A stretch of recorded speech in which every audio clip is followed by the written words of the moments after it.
Hello dear student, welcome back to my YouTube channel Kasbi mathematics classes. तो कैसे आप सब लोग, आई होप आप सभी लोग अच्छे होंगे। तो आज मैं स्टार्ट करूँगी आपकी new exercise 4.6 okay, chapter number 4 की। तो चलिए, क्वेश्चन स्टार्ट करने से पहले मेरे चैनल को लाइक, शेयर एंड सब्सक्राइब कर दीजिए। तो चलिए करते हैं क्वेश्चन स्टार्ट। अब देखिए, इसमें जो हमारे पास क्वेश्चन फर्स्ट है, तो इसमें क्या है, हमारे पास दो लीनियर इक्वेशन गिवन है एंड हमको इसकी हेल्प से निकालना है कि क्या ये संगत है या असंगत। तो संगत और असंगत किसको बोलते हैं? संगत उसको बोलते हैं जिसकी किसी लीनियर इक्वेशन के दो या दो से अधिक हल हो, इट मीन्स उसके सॉल्यूशन हो, सॉल्यूशन इजीली मिल जाए। और असंगत उसको बोलते हैं कि जिस लीनियर इक्वेशन का हम सॉल्यूशन नहीं निकाल सकते हैं, इट मीन्स उसके अस्तित्व नहीं हो, उसके जो सॉल्यूशन है उसका कोई भी अस्तित्व नहीं हो, तो उसको बोलते हैं असंगत। ओके, तो इन क्वेश्चन में हमको यही निकालना है कि क्या ये संगत है या फिर असंगत। ओके, तो चलिए स्टार्ट करते हैं। सबसे पहले क्या करना है कि जो ये लीनियर इक्वेशन है, इनको इक्वेशन नाम दे देते हैं फर्स्ट एंड सेकेंड। तो जो ये बोथ लीनियर इक्वेशन है, इनको लिखेंगे हम मैट्रिक्स की फॉर्म में। तो यहाँ पे लिख देते हैं रैखिक समीकरणों को आव्यूह रूप में लिखने पर। ओके, जो लीनियर इक्वेशन है उनको लिखना है मैट्रिक्स की फॉर्म में। तो क्या करना है, जो x और y का कॉफिशिएंट है, जैसे यहाँ पे x का कॉफिशिएंट क्या है 1 है, फिर y का 2 है, तो ऐसे लिखना है। क्योंकि x y यहाँ पे सिर्फ दो ही वेरिएबल यूज़ हुआ है, तो ये सिर्फ 2 × 2 रैंक वाला मैट्रिक्स बनेगा यहाँ पे। अगर यहाँ पे एक z तीसरा वेरिएबल भी यूज़ होता तो 3 × 3 रैंक वाला मैट्रिक्स बनता। ठीक है, ये 1 और 2 तो हो गया। अब जो दूसरी इक्वेशन है, यहाँ पे x का कॉफिशिएंट है 2 एंड y का कॉफिशिएंट है 3, तो ये तो बन गया 2 × 2 रैंक वाला मैट्रिक्स। और जो x और y है उसका इसके साथ क्या करना है, इंटू कर लेना है। अगर तीसरा नंबर होता तो यहाँ पे लिख देते z। ओके, तीसरा वेरिएबल होता। और इक्वल्स टू के बाद क्या हमारे पास 2 और 3, तो इन दोनों को लिखेंगे यहाँ। अब क्या बनेगा, यहाँ पे एक फॉर्मूला बनेगा, इसको पुट करेंगे a, ये होगा x equals to b and हमको निकालना है यहाँ से x इक्वल्स टू, जो ये a है इधर b के साथ आएगा तो a इन्वर्स में चला जाएगा और ये हो जाएगा a इन्वर्स b। तो इट मीन्स हमें निकालनी है यहाँ से x की वैल्यू, और x का मतलब है यहाँ पे x और y। ठीक है, तो x और y की वैल्यू निकालनी है। अगर यहाँ पे x और y की वैल्यू आ जाती है हमारे पास, तो जो लीनियर इक्वेशन ये संगत है। अदरवाइज़ अगर नहीं आती है तो ये क्या है, असंगत है यहाँ पे। ओके, तो चलिए करते हैं स्टार्ट। अब देखिए, सबसे पहले हमें यहाँ पे ज़रूरत है a इन्वर्स की। तो जो a हमारा मैट्रिक्स है उसको लिख देंगे यहाँ पे, जो ये वाला है 1 2 2 3, तो ये a मैट्रिक्स है। अब इन्वर्स निकालना मैंने आपको इजीली सिखा रखा है, तो चलिए यहाँ पे निकालते हैं इन्वर्स। इन्वर्स के लिए ज़रूरत पड़ेगी हमको डिटरमिनेंट ऑफ a की। तो ये तो हो जाएगा 1 2 2 3, इसको करेंगे यहाँ पे सॉल्व। 1 × 3 हो जाएगा 3, -2 × 2 हो जाएगा 4, 3 - 4 कितना आएगा, -1। तो यहाँ पे जो डिटरमिनेंट ऑफ a है उसकी वैल्यू कितनी आई है, -1 आई है। तो यहाँ पे लिखेंगे बिकॉज जो डिटरमिनेंट ऑफ a हो डज नॉट इक्वल्स टू 0 है, तो इट मीन्स यहाँ पे a इन्वर्स का क्या है, अस्तित्व है। अगर यहीं पे डिटरमिनेंट ऑफ a 0 आ जाता तो ना ही a इन्वर्स का अस्तित्व होता, और जब a इन्वर्स का ही अस्तित्व नहीं होता तो जो लीनियर इक्वेशन है ये भी संगत नहीं होती, तब ये असंगत होती। ओके, तो यहाँ पे है a इन्वर्स का अस्तित्व है।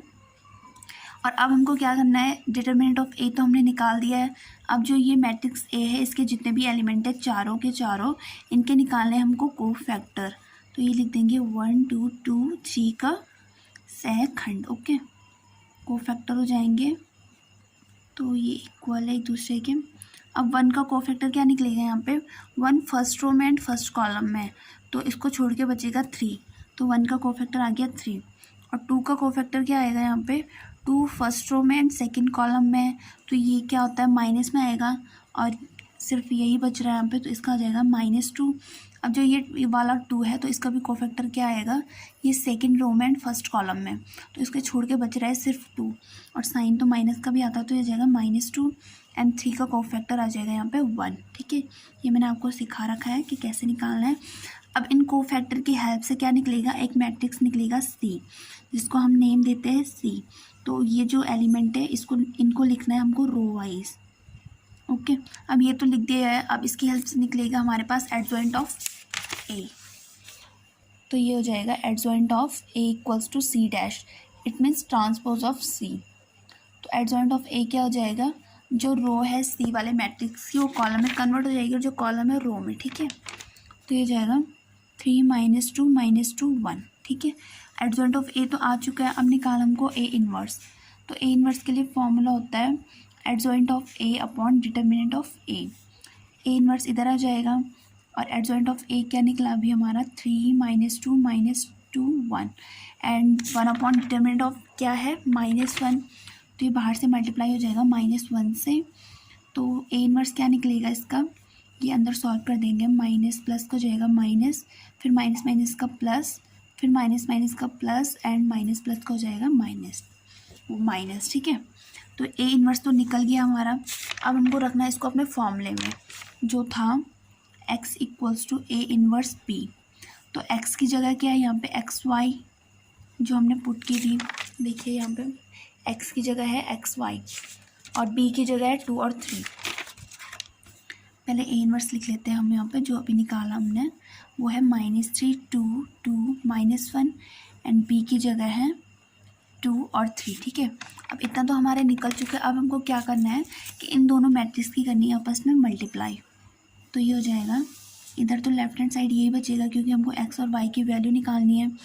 और जो ये वाला मैट्रिक्स है ये है 2 × 2 रैंक का और ये वाला मैट्रिक्स है 2 × 1 रैंक का। तो 2 और 2 इक्वल है, तो जो मैट्रिक्स हमारे पास बन के आएगा वो आएगा 2 × 1 रैंक का, ठीक है। तो इसको कर लेते हैं ऐसा, ये हो जाएगा -3 × 2 हो जाएगा -6, फिर प्लस आता है एंड 2 × 3 हो जाएगा 6, ठीक है। एंड ये हो जाएगा 2 × 2 हो जाएगा यहाँ पे 4 एंड -1 × 3 -3, ठीक है। तो ये आ गया 2 × 1 रैंक वाला जिसमें 2 रो है एंड 1 कॉलम में। तो यहाँ पे x और y की वैल्यू कितनी आती है, -6 + 6 0 हो जाएगा एंड 4 - 3 1। तो x की वैल्यू आ गई यहाँ पे 0 एंड y की आ गई 1। अब क्योंकि x और y का मान यहाँ पे आ चुका है तो ये जो लीनियर इक्वेशन है ये क्या है, संगत है यहाँ पे, कि इनके जो सॉल्यूशन है इनका क्या है यहाँ पे अस्तित्व है, ओके।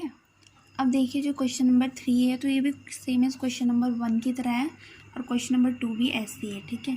तो एक मैं ये क्वेश्चन नंबर 3 आपको करके बता देती हूँ। तो जो क्वेश्चन नंबर 3 है, क्या करना है हमको, जो ये लीनियर इक्वेशन है इनको लिखना है मैट्रिक्स की फॉर्म में, ठीक है। तो लिख देते हैं रैखिक समीकरणों को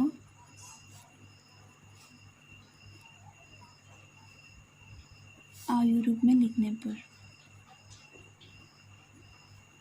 ओके। तो x का कोफिशिएंट है फर्स्ट 1, फिर y का है 3, x का है 2 एंड y का है 6। इसमें भी 2 ही वेरिएबल यूज़ हुए हैं तो ये बनेगा 2 × 2 रैंक वाला। अब वेरिएबल हमारे पास x और y, तो इनको ऐसा लिख देंगे एंड इक्वल टू के बाद है 5 और 8, तो ये हो जाएगा 5 और 8, ठीक है। तो ये बनेगा formula ax equals to b। A ये वाला मैट्रिक्स हो गया, x ये वाला मैट्रिक्स हो गया एंड b ये लास्ट वाला, ठीक है, इक्वल टू के बाद वाला। अब क्या आएगा, x equals to A inverse b। तो हमको ज़रूरत पड़ेगी यहाँ पे ए इनवर्स की। तो जो मैट्रिक्स ए हमारा, इसकी हेल्प से निकालते हैं हम यहाँ पे ए इनवर्स। तो सबसे पहले ज़रूरत पड़ेगी यहाँ पे डिटर्मिनेंट ऑफ ए की। तो डिटर्मिनेंट ऑफ ए निकालते थे जिसकी हेल्प से हमको पता चलेगा कि क्या ये संगत है या नहीं है, जो ये लीनियर इक्वेशन है। तो ये हो जाएगा 1 × 6 6 एंड -3 × 2 6। तो अब क्योंकि ये 6 - 6 0 आ गया है, अब बिकॉज जो डिटर्मिनेंट ऑफ ए है वो इक्वल्स टू 0 है, डज नॉट इक्वल टू नहीं है, अभी इक्वल टू 0 है। तो यहाँ पे जो हमारा ए इनवर्स होगा उसका यहाँ पे कोई भी अस्तित्व नहीं होगा। इट मीन्स जब यहाँ पे ए इनवर्स का ही अस्तित्व नहीं है तो ये जो रैखिक समीकरण है ये क्या हो जाएगी, यहाँ पे असंगत हो जाएगी, ठीक है। ये संगत नहीं होगी। अगर यहाँ पे डिटर्मिनेंट ऑफ ए 0 को छोड़ के कोई दूसरा नंबर आया होता तो तब ए इनवर्स का भी अस्तित्व होना था। यहाँ पे ए इनवर्स का अस्तित्व नहीं है, ओके, नहीं है। तो रैखिक समीकरण भी कैसी है, असंगत है, okay. So thank you so much student, I hope आपको ये क्वेश्चन अच्छे से समझ में आएंगे। अब मैं इसके बाद बताऊंगी आपको जो 3 × 3 रैंक वाले मैट्रिक्स होते हैं कि उनको कैसे सॉल्व करना है, okay. So thank you so much.